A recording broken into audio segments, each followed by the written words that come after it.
Hanukkah-seremoniaa. Se onkin alkanut tuolla ikkomuurilla hotellilla jo Jerusalemissa. Sieltä tulee puheet parhaillaan, se voi kuulua siihenkin taustalla. Voi kuulua ne äänet, varmaan kuuluukin.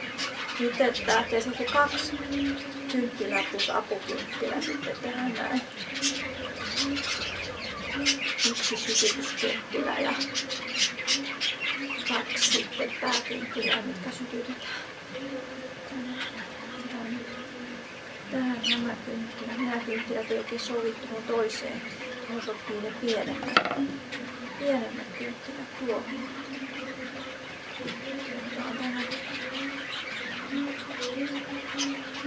Tää kamerasta päin nämä on niin väärinpäin, mutta täältä päin nämä on oikeinpäin. On laitettu oikeaan järjestykseen nämä kynttilät.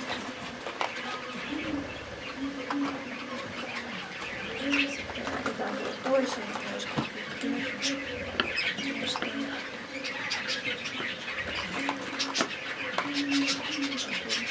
Keltainen.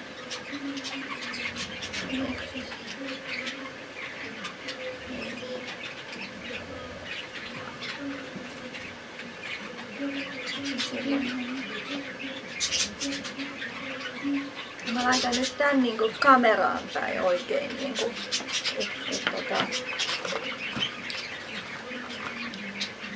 se kameraan päin oikein.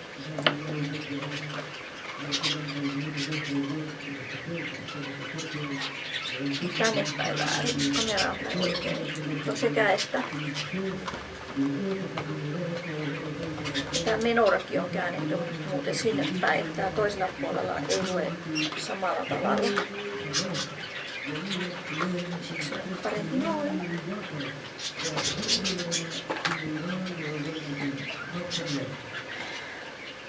Ja lasit päällä. Se alkaa musiikki. Ilomusiikki. Siellä oli pitkät siunaukset. Kesti varmaan 15 minuuttia kaiken kaikkiaan kaikki ne jutut. Me aloitan sitten se pikkasen jälkeen. Niin, tää kynttiläsytys on tää ensimmäinen asia. Tää apukynttilä täältä ei tule tuohon.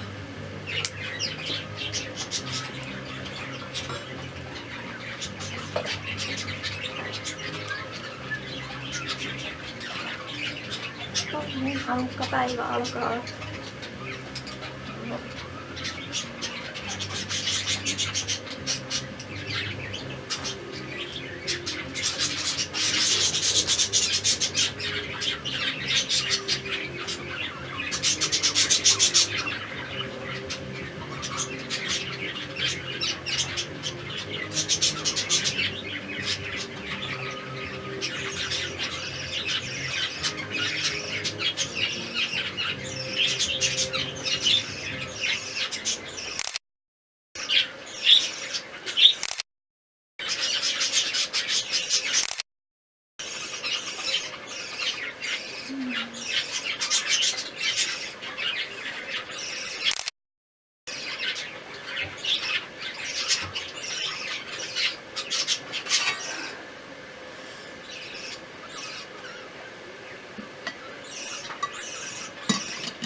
Jäikäpä tästäkin sitten.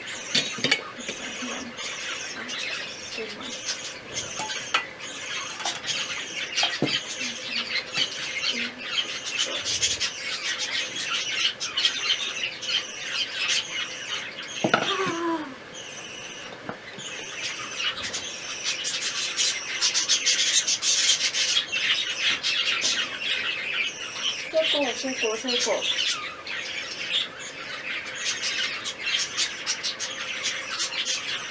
Tää ei kyllä käyttää tarjotin, kun tää ei sovi tähän. Tää pyöreä. Toisen mallin. Kyllä pääsi poikani siellä kovasti vaatii ruokaa. Joo. Onpas tossa yhdessä ihan kauhea iso liekki.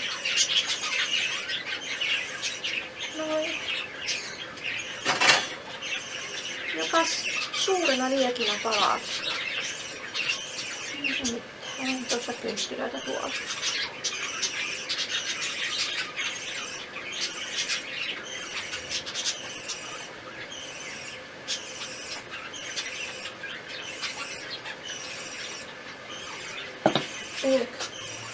Mä sotken.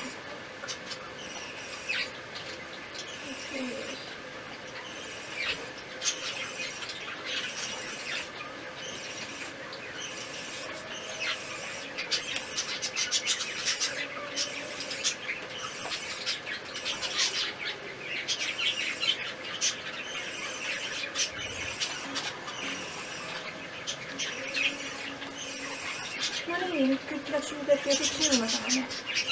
Kiitetty olet sinä Jahve meidän Jumalamme, maailmankaikkeuden kuningas, joka ei pyytänyt käskyjäsi ja antanut meille, suonut meille sytyttää Hanukan kynttilät. Kiitetty olet sinä Jahve meidän Jumalamme, maailmankaikkeuden kuningas, joka suoritti tiinutekoja isillemme noina päivinä tähän aikaan. Kiitetty olet sinä Jahve meidän Jumalamme, maailmankaikkeuden kuningas, joka olet pitänyt meidät hengissä, ravinnut meidät ja tuonut meidät tähän aikaan. Me sytytämme nämä valot ihmettekojen, ihmeiden, pelastuksien ja taisteluiden tähden, joita sinä suoritit isillemme noina päivinä tähän aikaan. Oi linna, pelastukseni kallio, sinua on soveliasta ylistää. Palauta ennalleen rukoukseni talo ja siellä me uhraamme kiitosuhriin. Silloin kun sinä valmistat tuon kiljuvalle viholliselle, minä saan laulaa kokonaisuudessaan alttarin rytkimishymniin. Jos on asian nimessä.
Otetaan leivän siunaus ja viinin siunaus seuraavaksi, ennen kuin lähdetään lukemaan Mankapealaskirjaa tutkimaan sitä. Laitetaan tästä mitä Marjaisaa huomaa tähän näin. Oi, mitä minä unohdinkaan. Nämäkin pitää sytyttää vielä. Minäpä sytytän ne. Jotain unohtui.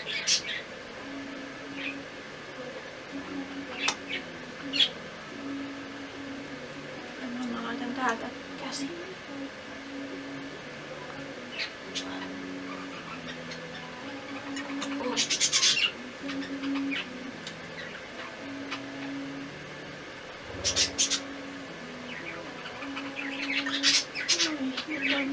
Kynttilät sytytetty.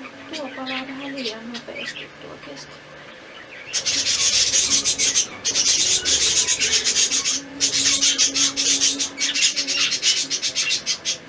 Pienen tauon, mitä kuvat näistä.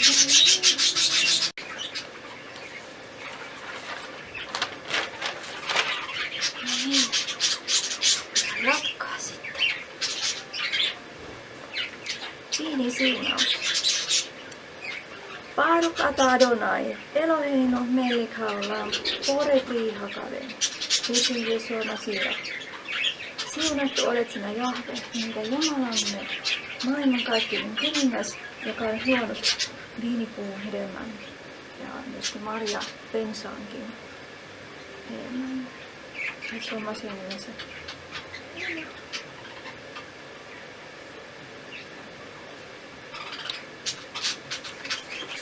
Leivän siunaus.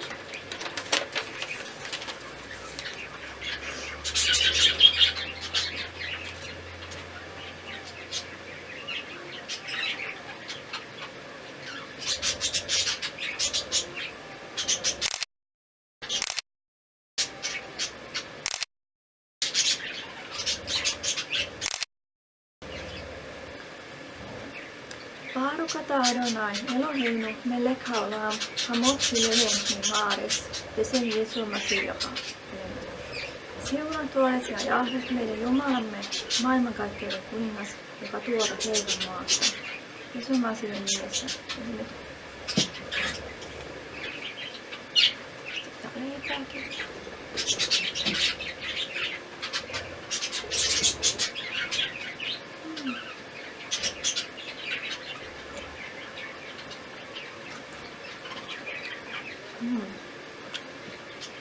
Noin. Mietin, että vielä tässä kertailen näitä, miten tämä Hanukka-ilta yleensä menee. Kun mä yksin olen, niin näitä muutamia osioita, olennaisia osioita pois tästä välistä. Eli kun kynttilät on sytytetty ja siunattu ilta, sen jälkeen voidaan nostaa viinimalja, siunata se ja leipä ja sitten aloittaa ilta lahjojen vaihdolla, eli lahjat, mitkä on itse kukin varannut sitä iltaa varten, niin ne vaihdetaan keskenään. Ja niin siinä ei ole mitään sääntöä. Niin kuin, tietysti on suotavaa, että ne liittyisi Hanukka-aiheeseen, temppeliteemaan, jollakin tavalla Raamattuun kytkeytyisi näihin juhliin. Ja sitten kun se on tehty, niin sen jälkeen pelataan treideliä. Eli minulla on tällainen itse tehty, minkä mä tein muistaakseni 2008 vuonna. Niin tällainen näin, ja tätä pyöritetään. Sitten on symboleja. Eli on semmoinen symboli, että saa puolet pöydästä tai kaikki pöydästä tai ei mitään pöydästä. Tai yhden. Ja sitten ne panokset on yleensä karkkia, pähkinää tai sitten leikkirahaa tai suklaarahaa tai jotain herkkua pientä. Ja sellaista on ne palkinnot sitten, mitä siinä sitten tulee. Tätä pelataan silloin. Eli Makkabealaisten kirja, niin mennään siihen. Minä äsken kerroin tosiaankin näistä tavoista, mitkä tähän liittyy. Nyt tää palaa tää kynttilä ihan eri tavalla, ja vaikka mä oon tästä näitä riippuvia ottanut pois, niin se ei auta mitään. Ne menee miten menee sitten. Ei ne aina mene samalla lailla ja mallikelpoisesti. Se voi riippua kynttilästä tai just siitä, missä asennossa se sydän on alun perin oli. Otetaan täältä nyt tämä Makkabealaiskirja sitten taas luettavaksi. Tietysti kone ylikuululle sitten. Ja pistää tuonkin paussiin niin pois päältä, ettei kone sitten sammahda. Ei voi vähän sammahda.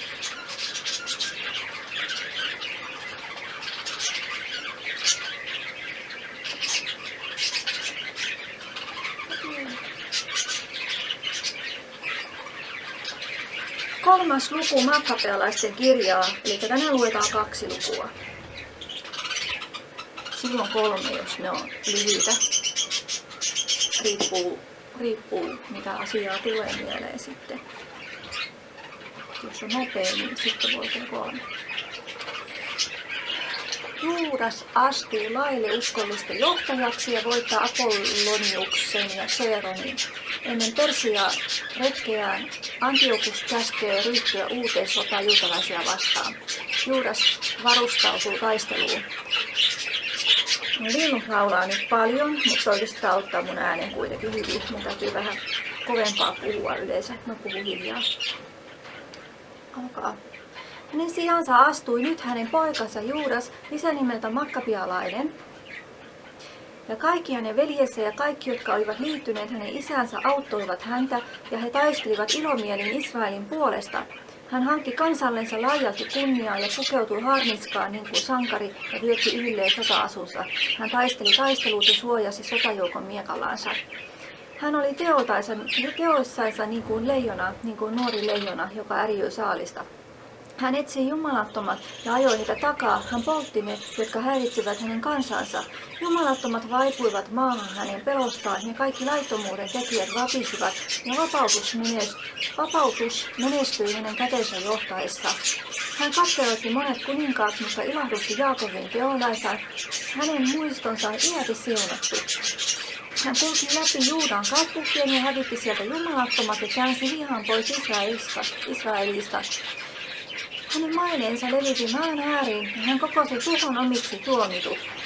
Mutta Apollonius keräsi pakanat muukalaisväkeä ja suuren sotajoukon Samariassa taistellakseen Israelia vastaan. Jae 11. Kun Juudas sai sen tietää, niin hän läksi häntä vastaan, voitti ja surmasi hänet, ja moni kaatui lävistettynä ja jälkeen jääneet pakenivat. Ja he ottivat saaliksi heidän asevarustuksensa, ja Juudas otti Apolloniuksen miekan ja käytti sitä sitten aina taistellaissaan. Jae 13.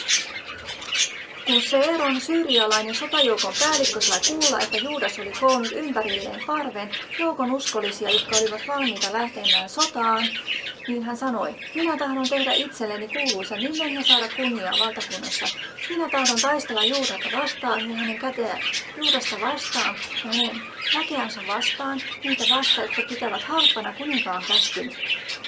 Niin hän taas lähti johdossaan vahva sotajoukko jumalattomia, joiden tuli auttaa häntä kostamaan israelilaisille. Kun hän lähestyi Beth-horonin solatietä, lähti Juudas häntä vastaan sangen pienellä joukolla. Nähdessään sotajoukon tulevan häntä vastaan, Juudan miehet sanoivat hänelle, kuinka me, joita on niin perin vähän, voimme taistella niin suurta joukkoa vastaan. Olemme sitä paitsi yhden väsyneitä, kun emme ole tänään syöneet. Mutta Juudas sanoi, voi käydä niin, että suuri joukko annetaan pienen joukon käsiin, eikä taivas tee siinä eroa, pelastaako se useiden vai harvojen kautta. Sillä ei voittotaistelussa riipu sotajoukon paljoudesta, vaan voima tulee taivaasta. He tulevat meitä vastaan täynnä röyhkeyttä ja jumalattomuutta hävittääkseen meidän vaimomme ja lapsemme, ryöstääksensä meiltä kaikki tyylit. Mutta me taistelemme henkemme ja säädöstemme puolesta. Hän itse muskaa heidät meidän silmien edessä, älkää te siis peljätkö heitä. Ja kun hän oli lopettanut puheensa, karkasi hän äkkivarvaamatta heidän kimppuunsa. Ja hän voitti perin pohjin Seeronin ja hänen sotajoukkonsa. Sitten he ajoivat heitä takaa Beth-horonin solatietä aina lakeudelle asti. Heitä kaatui noin 800 miestä. Jäljelle jääneet pakenivat filistealaisten maahan. Ja olikohan Kasa kyseessä sitten. Siellä hänen filistealaiset asuu siellä Kasassa, mutta mä en tiedä asuuko silloin. Nyt alettiin peljätä Juudasta ja hänen velimiään, ja kauhu valtasi muukalaiset kaikkialla. Ja hänen maineensa tunkeutui kuninkaan korviin saakka, ja Juudan taisteluista kertoi kaikki kansa. Kun kuningas Antiokus sai kuulla näistä tapauksista, vihastui hän ankarasti, ja hän lähetti kokoamaan kaikki valtakuntansa sotavoimat ylen vahvan joukon. Ja hän avasi rahastonsa ja antoi vuoden palkan sotaväelleensä, käskien sen olla valmiina kaiken tarpeen varalta. Mutta kun hän näki, että raha loppui rahastoista ja että veroja valtakunnassa kertyi vähän sen hajannuksen ja vahingon tähden, minkä hän oli aikaan saanut maassa koettaessa hävittää tavat, jotka olivat vallinneet ammoisista ajoista asti. 30. Niin hän pelkäsi, ettei hänellä, niin kuin ei joskus aikaisemminkaan, olisi varoja menoihinsa ja lahjoihin, joita hän oli ennen antanut auliilla kädellä. Ja hänen mielensä oli aivan ymmällä. Silloin hän päätti lähteä Persiaan ottamaan veroja niistä maakunnista ja keräämään paljon rahaa.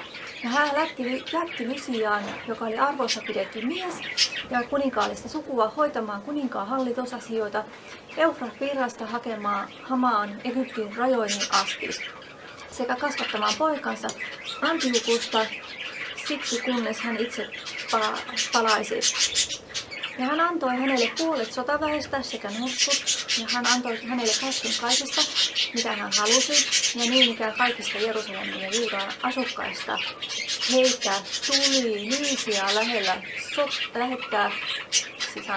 Heitä tuli vastaan. Heitä vastaan tuli Lysiaan lähettää sotajoukko musertamaan ja tuhoamaan Israelin sotavoimaa. Ja mitä Jerusalemista oli jäljellä ja hävittämään heidän muistossa siitä paikasta. Ja hänen tuli sijoittaa vieraita kansoja koko heidän alueellensa, jakaa heidän maansa arvalla. Mutta kuningas itse otti toisen puolen jäljelle jäävää sotaväkeä ja lähti liikkeelle pääkaupungista Antiokiasta vuonna 147. Kulki Eufratvirran ylitse ja tunkeutui ylämaakuntiin. Lysias taas valitsi Ptolemaioksen Dorymeneen pojan, Nikanorin ja Korkiaan, jotka olivat mahtavia miehiä ja kuuluivat kuninkaan ystäviin, ja lähetti heidät mukanaan 40 000 jalkasoturia ja 7 000 rattimiestä hyökkäämään Juudan maahan ja hävittämään sitä niin kuin kuningas oli käskenyt. He lähtivät liikkeelle kaikkine sotavoimineen ja tultua perille he asettuivat leiriin Emmauksen läheisyyteen Tasangolle. Kun maan kauppiaat saivat kuulla heistä sanoman, ottivat he ylempää hopeaa ja kultaa sinne jalkakahleita ja tulivat leiriin ostamaan israelilaisia orjiksi. Ja heihin liittyi lisäksi sotajoukkoja Syyriasta ja muiden vierasheimolaisten maasta. Kun nyt Juudas ja hänen veljensä näkivät, että tuhon uhka yhä suureni ja että sotajoukot olivat leiriytyneet heidän alueellensa, ja kun he saivat tietää, mitä kuningas oli käskenyt heidän tehdä kansalleen sen tuhoksi ja häviöksi, niin he sanoivat toinen toisillensa: nostakaamme jälleen kansamme sen alennuksesta ja taistelkaamme kansamme ja pyhäkkömme puolesta. Että tämä pyhäkkö oli siellä temppeliin, niin kuin se temppelissä. Temppelin sisällä pyhäkkö.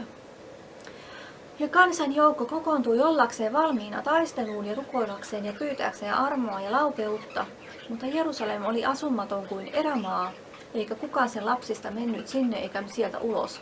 Pyhäkkö oli maahan tallattu ja muukalaiset olivat sen linnassa. Se oli muukalaisten majapaikka. Ilo oli hävinnyt Jaakovista, vaiennut oli huilu ja kanner. Niihin kokoontuivat ja tulivat Mispaan, joka on vastapäältä Jerusalemia, sillä Mispa oli entisistä ajoista ollut Israelissa rukouspaikka. Ja he paastosivat sinä päivänä, pukeutuivat surupukuun ja siroittivat tuhkaa päähänsä ja repäisivät vaatteensa. Sitten he levittivät lakikirjan, eli Tooran, yhden niistä kirjoista, joita muukalaiset etsivät piirtääkseen niihin epäjumalien kuvia. Eli ne olisi niin kuin sotkeneet. Ne vähän niin kuin lapset sotkee yleensä. Jos ne löytää jotain sivuja, jos on jotakin tekstiä, niin ne helposti rupeaa piirtää päälle. Niin vähän samaan tyyliin, on kuin kakaroita. Ja he toivat esiin pappispuvut, uutislyhteet ja kymmenykset ja antoivat niiden nasiriin astua esiin, joiden määräaika oli mennyt umpeen. Eli niillä oli semmoinen sopimusaika, minkä aikaan ne oli nasireja ja sitten sen jälkeen ne oli taas tavallisia ihmisiä, eli ne oli tehnyt semmoisen lupauksen, pyhityslupauksen. Ja he huusivat suurella äänellä taivaan puoleen sanoen: mitä meidän on näille tehtävä ja mihin meidän on ne vietävä? Onhan sinun pyhäkkösi maahan poljettu ja häväisty ja sinun pappisi ovat murheen ja nöyryytyksen alaiset. Katso, muukalaiset ovat keräytyneet meitä vastaan tuhotakseen meidät. Sinä tiedät, mitä he hankitsevat meitä vastaan. Miten me voimme kestää heidän edessään, että sinä auta? Ja he puhasivat pasunoihin eli sovareihin ja huusivat suurella äänellä. Sen jälkeen Juudas asetti kansalle johtajat 1150 ja 10 päämiehet. Ja hän käski niiden, jotka olivat rakentaneet talon tai kihlanneet vaimon tai istuttaneet viinitarhan tai jotka olivat arkoja, palata kunkin kotiinsa niin kuin laissa eli Toorassa, siis Toorassa nimenomaan sanotaan. Sitten sotajoukko lähti liikkeelle ja leiriytyi Emmauksesta etelään. Ja Juudas sanoi, hyöttäytykää ja osoittautukaa urhoollisiksi miehiksi ja olkaa valmiit huomenna taistelemaan noita muukalaisia vastaan, jotka ovat kokoontuneet meitä vastaan tuhotakseen meidät ja meidän pyhäkömme. Sillä meidän on parempi kuolla sodassa kuin nähdä kansamme ja pyhäkön tuho. Mutta niin kuin on hänen tahtonsa, joka on taivaassa, niin hän tehköön. Seuraavaksi 4. luku. Mä otan tuossa siemauksen juomaa ja leipää välissä.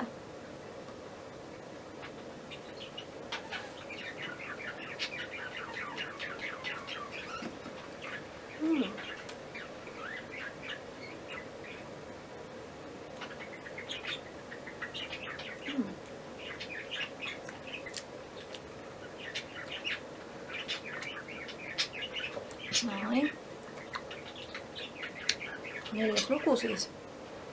Otsikkoitu on näin, että Juudas voittaa, eli Jehuda voittaa 2 taistelussa Gorgiaan ja vuotta myöhemmin myös Lusiaan. Temppeli puhdistetaan ja vihitään. Temppelivuori linnoitetaan. Ja ne vaan paranee, kun tämä kirja edistyy ja Hanukakin paranee. Mennään itse asiaan, lähestytään sitä Hanukan itse niin kuin tarkoitusta. Mutta Korkias otti 5000 jalkasoturia ja 1000 valiovat ratsumiestä. Ja sotajoukko lähti liikkeelle yöllä hyökkätäkseen juutalaisten sotajoukon kimppuun ja tuhotakseen heidät äkkiarvaamatta. Tällöin oli linnanväkeä hänellä oppaina. Mutta kun Juudas sai siitä tiedon, niin hän lähti liikkeelle sankareineen tuhotakseen sensa Emmauksen lähellä olevan sotajoukon. Sillä aikaa kun sotavoimat vielä olivat hajallaan leirin ulkopuolella. Kun nyt Korkias yöllä tuli Juudan leiriin, eikä hän tavannut siellä ketään, etsi hän heitä vuorilta arvellen, että he olivat heitä paenneet. Mutta päivän koittaessa Juudas ilmestyi tasangolle johdossaan 3000 miestä, kuitenkaan heillä ei ollut suojavarustuksia eikä miekkoja siinä määrin kuin he olivat toivoneet. Kun he näkivät muukalaisten lujasti varustetun leirin ja lisäksi sitä ympäröivän sotaan tottuneen ratsuväen, niin Juudas sanoi miehille, jotka olivat hänen seurassaan, älkää pelietkö heidän suurta joukkoansa, älkääkä säikähtäkö heidän hyökkäystään. Muistakaa, kuinka meidän isämme pelastuivat Punaisessa meressä, kun Vaaraon sotajoukkoinen ajoi heitä takaa. Huutakaamme nytkin apua taivaasta, että hän mielistyy meihin ja muistaa isiemme liiton ja muskaa tämän sotajoukon tänään silmiemme edessä. Että kaikki muukalaiset huomaisivat, että on olemassa se, hän, joka lunastaa ja pelastaa Israelin. Rulla taas vähän alaspäin sitten. Kun nyt muukalaiset nostivat silmänsä ja näkivät heidän tulevan vastaan, niin he lähtivät leiristä taisteluun ja Juudan miehet puhalsivat sovareihin, eli pasunoihin, tai miten vaan. Sitten he iskivät yhteen ja muukalaiset voitettiin perinpohjiin ja he pakenivat tasangolle. Ja ne, jotka jäivät viimeisiksi, kaatuivat kaikki miekkaan. Heitä ajettiin takaa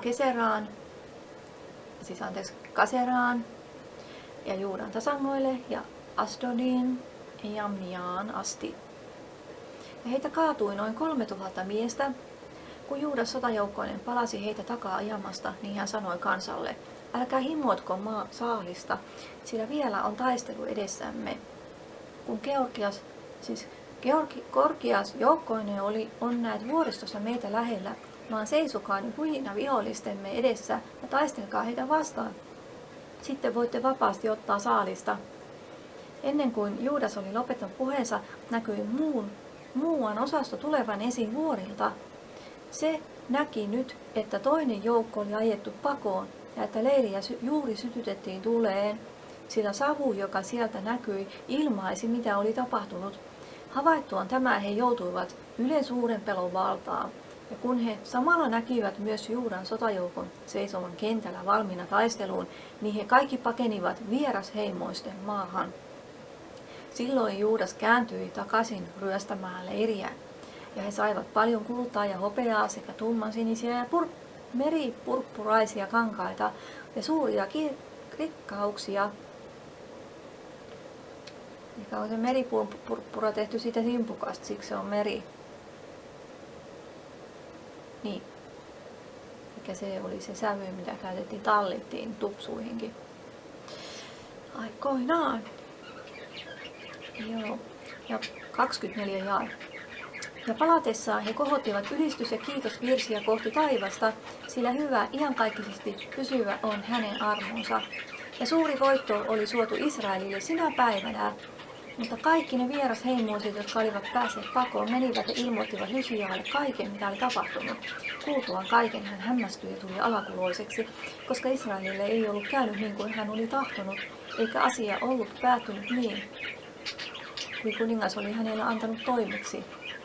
Seuraavana vuonna hän kokosi 60 000 jalkamiestä, valion väkeä ja 5 000 ratsumiestä sotiakseen heitä vastaan.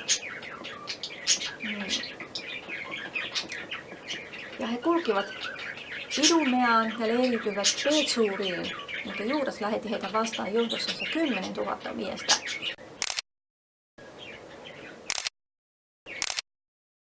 Neljäs luku ja jae 30. Kun hän näki tuon vahvan sotajoukon, niin hän rukoili ja sanoi: Ole kiitetty sinä Israelin pelastaja, joka olet tehnyt tyhjäksi jättiläisen hyökkäyksen palvelijasi Daavidin käden kautta ja antanut filistealaisten sotajoukon Joonatanin, Saulin pojan ja hänen aseenkantajansa käsiin. Jätä tämä sotajoukko kansasi Israelin käsiin ja joutukoot ne häpeään, jotka luottavat sotaväkeensä ja ratsumiehinsä. Herätä heissä pelko ja masenna heidän rohkeutensa ja voimansa, niin että he horjuvat ja tulevat murskatuiksi. Lyö heidät niiden miekalla, jotka sinua rakastavat. Ja niin ylistäkööt sinua kiitosvirsiä kaikki, jotka tuntevat sinun nimesi. Sitten joukot iskivät yhteen ja Lysian sotajoukosta kaatui noin 5 000 miestä, jotka kaatuivat taistellessaan heitä vastaan. Kun Lysias näki, kuinka hänen oman sotajoukkonsa oli lyöty pakoon, mutta kuinka Juudan miehet olivat pelottomat ja kuinka he olivat valmiit uljasti taistelemaan henkensä edestä, niin hän lähti Antiokiaan. Sitten hän pestasi vierasta sotaväkeä lähteäkseen jälleen joukon tultua täysilukuiseksi Juudeaan. Silloin Juudas ja hänen veljensä sanovat: Katso, meidän vihollisemme on museeratut, lähtekäämme siis puhdistamaan pyhäkköä ja vihkimään se uudestaan. Ja koko sotajoukko kerääntyi yhteen ja he lähtivät Sionin vuorelle. Kun he näkivät, että pyhäkkö oli autiona ja alttari häväistynä ja kortit poltetut, että esipihoissa kasvoi pensaikkoa niin kuin metsässä tai niin kuin jollakin vuorella, että kammiot olivat hävitetyt, niin he repäisivät vaatteensa ja valittivat suurella äänellä, sirottivat tuhkaa päähänsä. He lankesivat maahan kasvoilleensa. Ja he puhalsivat merkinantotorviin ja huusivat apua taivaassa. Sitten Juudas käski miehiänsä käymään taistelua linnassa olijoita vastaan, kunnes hän olisi puhdistanut pyhäkön.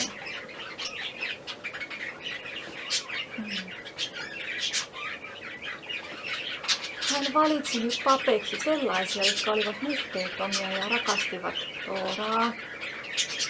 Ja he puhdistivat pyhäkön ja veivät saastutuksen kivet pois saastaiseen paikkaan. Eli se oli sikolla käsitelty. Sitten he neuvottelivat, mitä heidän olisi tehtävä saastutetulle polttouhrialttarille. Ja heidän mieleensä tuli hyvä neuvo, että se oli hävitettävä, ettei se koituisi heille häpeäksi, sillä muukalaiset olivat sen saastuttaneet ja niin he hävittivät alttarin. Mutta kivet he panivat säilöön temppelivuorelle soveliaaseen paikkaan, kunnes tulisi profeetta, joka ilmoittaisi, mitä niille oli tehtävä. Sitten he ottivat hakkaamattomia kiviä niin kuin Toora sääti ja rakensivat uuden alttarin entisen kaltaisen. Samoin he korjasivat pyhäkön ja temppelin sisustan ja vihkivät esitilat. Ja he valmistivat uudet pyhät asiat ja veivät lampunjalan ja polttouhrin ja suitsutusalttarin ja pöydän temppeliin. Ja he suitsuttivat alttarilla ja sytyttivät lamput, jotka olivat lampun jalassa, niin että ne loistivat temppelissä. Ja he panivat pöydälle leipiä ja ripustivat paikoille esiriput, ja niin he tekivät valmiiksi kaiken työn, mihin olivat ryhtyneet. Mutta 9. kuukauden 25. päivänä 925. Se on Kislev-kuussa vuonna 148. He nousivat varhain aamulla ja uhrasivat niin kuin laki sääti uhrin uudella polttouhrialttarilla, jonka he olivat tehneet. Samaan vuoden aikaan, samana päivänä, jona muukalaiset olivat sen saastuttaneet, se nyt uudelleen viittiin kiitosviisillä kitarien, kanneiden ja kympaalien soitolla. Ja kaikki kansa lankesi kasvoilleen ja he kumartaen rukoilivat auttaen kiitoksensa taivaan puoleen, joka oli antanut heidän niin hyvin onnistua. Ja he viesivät alttarin vihkimisjuhlaa 8 päivää, eli Hanukka. He toivat polttouhreja riemuiten ja uhrasivat kiitos- ja ylistysuhreja. Ja he kaunistivat temppelin etusivun kultaisilla seppeleillä ja pienillä kivillä ja uusivat portit ja kammiot ja tekivät niihin ovet. Silloin oli kansalla yhden suuri ilo, sillä muukalaisten tuottama häväistys oli poistettu. Sitten Juudas ja hänen veljensä ja koko Israelin seurakunta säätivät, että alttarin vihkimisjuhlan päiviä oli vietettävä aikanansa vuodesta vuoteen 8 päivän ajan, eli Hanukkaa, aina alkaen Kislev-kuun 25. päivästä iloiten ja riemuiten. Siihen aikaan he myös varustivat Sionin vuoren ympäri korkeilla vuorilla ja vahvoilla torneilla, etteivät muukalaiset voisi tulla ja päästä sitä tallaamaan niin kuin he olivat ennen tehneet. Ja he panivat sinne suojaksi varusväkeä ja samoin he sitä suojellakseen varustivat Petsuurin, että kansalla olisi suojavarustus Idumeaa vastaan. Anteeksi.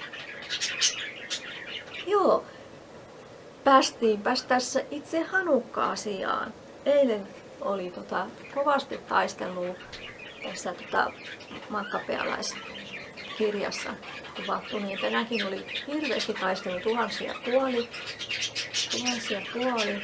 mutta sitten kuitenkin näinkin pian 4. sivussa tuli voitto. Ja tämä Hanukka on niinku, mitä sanotaan, että se on alttarin vihkimisjuhla, eikä temppelin vihkimisjuhla, vaan alttarin vihkimisjuhla.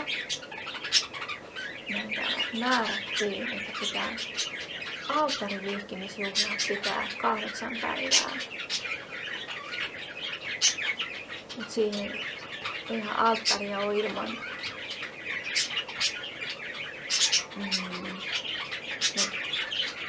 temppeli kuitenkin ja alttari kuuluu yhteen, koska tähän liittyy nämä kynttilät. Ja täällä muuten ei luekaan siitä, että olisi tapahtunut mitään öljy-ihmettä. Eikä todennäköisesti sellaista ei ole tapahtunut, mutta se on semmoinen perimätieto, minkä juutalaiset on laittanut liikkeelle, eikä huhuja. Että me ei voida sitä julistaa absoluuttisesti, niin kuin sellainen on tapahtunut. Mutta joka tapauksessa tämä on suuri ihme, niin kuin Esterin aikana oli suuri ihme, juutalaisia ei hävitettykään. Tosi hieno asia. Jotkut on sanonut, että kun Touran aikana tehtiin temppeli ja vihkisi käyttöön, niin sekin olisi tapahtunut Hanukkana. Eli ajankohta, eli silloinkin Hanukka, silloin se ensimmäisen kerran tehtiin. Ja en mä muista, olisiko ollut Salomonin temppeli silloin juttu, mutta kuitenkin, että ennenkin on niin kuin saman ajankohtana tapahtunut samaa asiaa. Ja tämä Hanukka tosiaankin oli heille uusi Sukkot-juhla. Ja he voivat viettää Sukkottia, kun oli kaikki sotat ja kaikki semmoiset taudit. He vietti tänne Huuta Sukkottina, että se oli uusi tilaisuus viettää ja oikein yllin kyllin iloitsevat ja ylistelivät silloin. Että tää on voitonjuhla, tää myöskin tää Hanukka. Hanukka ja Messiaskin. Uudessa testamentissakin tämä Hanukka mainitaan, että silloin Messias kävi temppelissäkin. Temppelissäkin silloin käyskenteli, että se oli ihan normaalia silloin ja tuttua. Ja tänäkin päivänä sitä vietetään Israelissa. Ja siihen kätkeytyy paljon asioita, mistä me ei varmaan tiedetäkään. Että se on mielenkiintoista, vaikka ne ei ole Jahveen asettamia juhlia, niin kuitenkin ne siunaa nämä juhlat. Ja totta kai hän tietää, että tällaisia juhlia tulee. Että ne on niin kuin, kaikki asiat tulevaiset ja muut menneisyyden, ne on Jahven tiedossa. Ja tämäkin on ollut Jahven tiedossa, nämäkin asiat, nämä sodatkin on ollut hänen ansiostaan voittoja. Niin totta kai hän on tiennyt nämä juhlat ja muut. Ja osallistunutkin niihin Messiaana. Ei ne ole mitään niinku humbuukijuhlia. Ne on valtavia juhlia, valtavia niinku, nämä on niinku juutalaisten juhlia tai Israelin juhlia. Sitten on Jahveen juhlat erikseen, nämä on niinku ekstra juhlia. Ja on ne Jahveen juhlatkin juutalaisten ja israelilaisten juhlia, niin kuin nämäkin on. Et ihan yhtä lailla niitä voi niin kuin viettää samalla tavalla. Tämmöistä tässä näin. Täällä monessa kohtaa on tämä pakana-sana, mutta pakana-sana ei tarkoita sitä, mitä niin kuin kuvitellaan, vaan pakana tarkoittaa muukalaisia monikossa. Se ei ole yksikkömuoto kenestäkään ihmisestä, että se on monikkomuoto muukalaisesta ja niistä ja tosiaankin Jahvelle muukalaisista muukalaiskansan, jotka ei ole hänen omaisuuttaan, niin niistä. Ja se tarkoittaa myöskin sitä, että ihmiset palvelee eri jumalia tai sitten ei mitään jumalaa. Mutta kuitenkin, että on mitä on, niin ei ole kuitenkaan taivaan isä omia, niin sitä niin on ne henkilöt sitten. Ja muukalaiset on niin kuin niitä. Uskovat ei ole niitä, ellei ne ole sitten jumalattomia ateisteja. Kuka joka on Jahve oma, niin ei voi olla pakana, ei voi olla muukalainen. Että se, jos me nimitetään uskovien muukalaisiksi, niin syyllistytään melkein Jumalan pilkkaan, koska me ollaan kalliisti ostettuja, niin miksi me nimitettäisiin itseämme jumalattomiksi? Niin, me uskovat ei olla mitään muukalaisia ja pakanoita. Jos me nimitetään uskovia pakanoiksi, niin me melkein syyllistytään Jumalan pilkkaan, koska me ollaan niin kalliisti ostettuja. Että jos me nimitetään ja kutsutaan toistamme pakanoiksi, niin me väheksytään niin kuin sitä hintaa.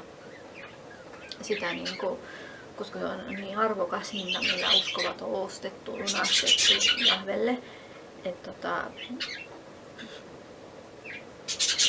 ei me voida nimittää niitä niin kuin muukalaisiksi Jumalalle pakanoiksi. Mutta sitten on tietysti nämä muukalaisten tavat, pakanalliset tavat tietysti, mitä maailmassa on ja on vaikea välttää. Ja niiden kanssa joutuu melkein jokapäiväisesti ihmiset olemaan tekemisissä. Niille ei voi mitään. Mutta ei se tarkoita, että ihminen olisi niin kuin muukalainen, uskova kaus muukalainen, vaikka se joutuisi niidenkin ansaan. Ja ei voisi välttää sellaisia tapoja, mitkä on maailmallisia tapoja, pakanallisia tapoja. Niin sitä tarkoittaa, että se olisi nyt heti pakana, kun se tekee jotakin, mitä pakanat tekee. se riippuu siitä, että kenen me ollaan. Ja kuka on meidän Jumala. Ja toki mitä tutkitti tätä makkabialaisten kirjaa, niin siinä on tämä laki ja toora, olennainen osa ja liitto.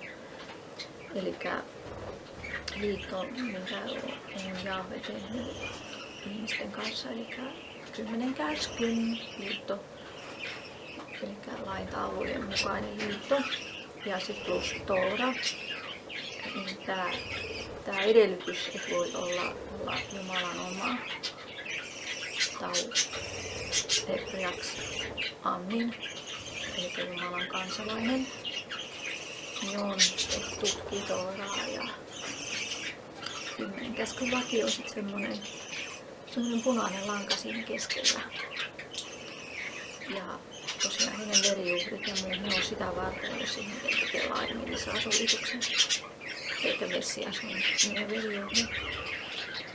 Kuitenkin mukaan elämäohjeet on sillä toorassa ja 10 käskyn lain se on keskeinen asia siinä kaikessa. Nämä, jotka kiivailee lain ja tooran puolesta, jotka ei halua sitä mitätöidä, vaan haluaa arvostaa sitä ja kunnioittaa sitä ja noudattaa sitä. Niitä ei voida todellakaan nimittää pakana. Ne, jotka ei noudata tooraa ja tehdään muuta sit tilalle, joka rikkoo tooraa, niin ne noudattaa pakanallisia tapoja. Vaikka ne ei olisikaan pakanoita, niin ne kuitenkin tekee niin. Ja eilen kun luettiin viattomista.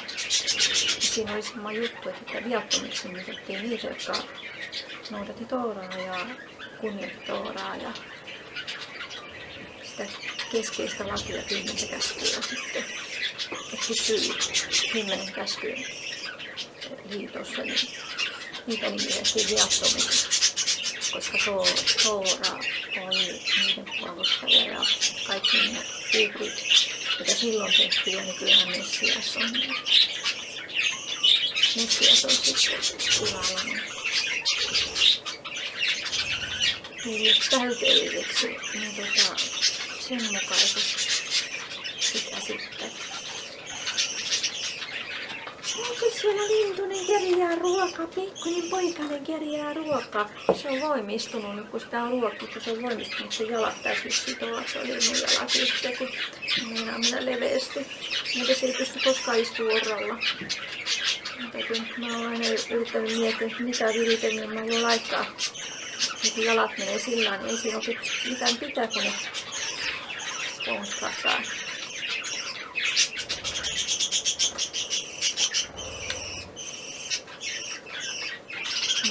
Kehitys on kesken sen linnulla, että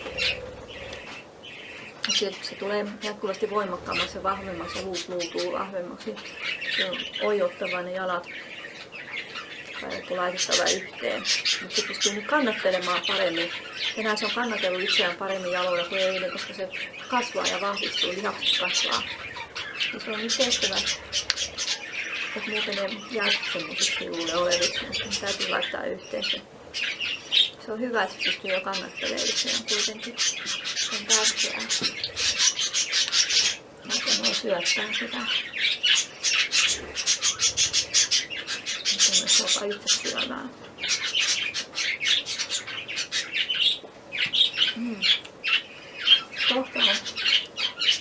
Kohta on nämä palanut. Nämä hanukkakynttilät tosiaankin. Silloin mulla olisi joku, jonka mä viettäisin hanukkaa. Silloin mä en olisi välttämättä ruvennut nyt lukemaan sanaa. En todellakaan. Vaan tosiaankin tämän ajan, kun nämä palaa, olisi lahjat vaihdettu ja pelattu tätä treideliä koko sen ajan.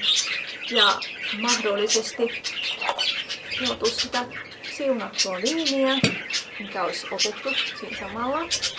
Leipää samalla. Ja niin kauan kun nämä kynttilät palaa. Eli joku tunnin ajan ehkä nämä palaa. Toinen vaihtoehto olisi se, että olisi voinut olla kahvia tai kaakaota. Ja peliä ja kahvia ja kaakaota samalla ja munkkeja samalla. Ja sit vaikka lukee sen jälkeen niin tutkii nämä asioita ja juttelee niistä. Sitten kun on jutellut ja tutkinut tunnin ajan, niin sen jälkeen alkaa vaikka ruokailuun. Voi semmoisessa järjestyksessä mennä, koska tavallaan ruokailua ei voi järjestää heti, kun on nämä jutut tässä eikä samaan aikaan. Niin se on kiva, kun saa kahvit tai juomat semmoiset niin kuin heti ensimmäiseksi. Ja tykkää syödä karkkiakin tietysti samalla kun pelaa tai suklaata, mitä siinä onkin. Ja sitten ne vähän niin kuin asettuu, kun lukee ja tutkii, niin ne on sillä tosi lepposasti sitten. Sillä nämä on semmoisia, että näissä voi niin tehdä niin kuin itse kokee, että on käteviä ja sopii perheelle parhaiten tai itselle parhaiten. Miten vaan seurueelle parhaiten. Tekee sen, mikä on käytännöllisin, koska käytännöllisyys on tosi tärkeää ja myöskin huippujuttu, niin kuin kannattaa huomioida. Hanukka on kuitenkin ihana juttu ja tässä on jo Hanukan tunnelmaa tässä jo mukana. Tosiaankin. Tänään väsytti hirveästi. Kaikki ei meillä saa nukuttua, kun jännittää näitä kaikki juttuja ihan hirveästi. Niin kun ne nukkumaan, niin ajattelee vaan Hanukkaa ja ajattelee kaikenlaisia asioita. Perunahankinta. Mä en ole vieläkään perunahankin huomenna. Mä hankin. Miettii, kun tuonne keskustaan on hirveä matka ja sit kun tuo pimeys ajoissa, niin miettii kaiken ehdiks mä ja jaksas mä kantaa ja kaikki. Niin sit kun he nukkuu, niin ei pääse uneen, kun miettii niin koko ajan, että miten mä jaksan, ehdiks mä. Ja tänään mä ainakin käyn ulkona ja saanut jotain juttuja niin hankittua, jotka on tärkeintä. Mulla on unohtu kurkut hankkiin, niin huomenna sitten hankki jauhoa lisää ja perunoita. Sitten täytyy perjantaina käydä vielä viimeisen kerran sitten ennen kuin sapatti alkaa. Ja silloin mä en mene sinne niin kauas, että mä käyn silloin postissa hakemassa pari juttua. Sitten se on siinä. Tässä pitäisi olla myöskin musiikkia. Nyt mä laitan sitten musiikkia, kun mulla seuraa. Ja tässä on muutenkin jo ihan viivistä. Nyt mulla on nämäkin tänne ja hyvä sentikki. Mutta nää ei ole istuneettu tänne ja nää on vaan tällä lailla.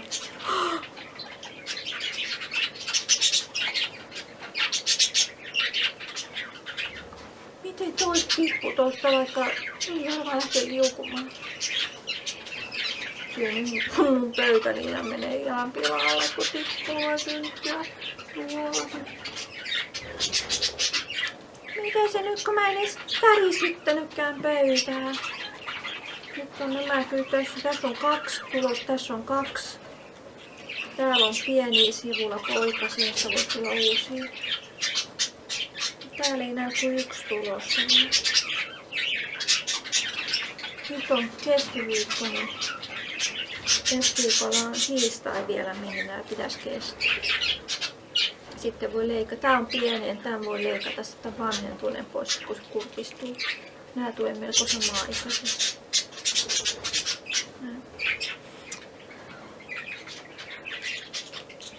Tuossa liilas on paras tuoksu. Näihin pitäisi laittaa jotain ympäri, jotain kiviä tai jotain rouhetta ympäri pystyssä.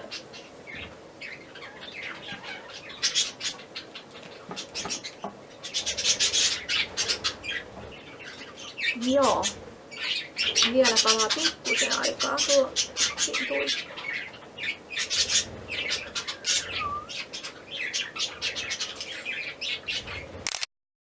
Nyt on vielä netissä hirveästi tietoa Hanukasta ja Hanukka-symboliikasta. Niitäkin voi tässä tuoda esille, mutta tänään mä en tuo esille. Jos voi tehdä jostakin Hanukka-illallisesta, vaikka sapattina voi tehdä 2-osasenkin tai jotakin, jos sä pelkästään puhuu siitä, mitä kaikkea Hanukka on meille.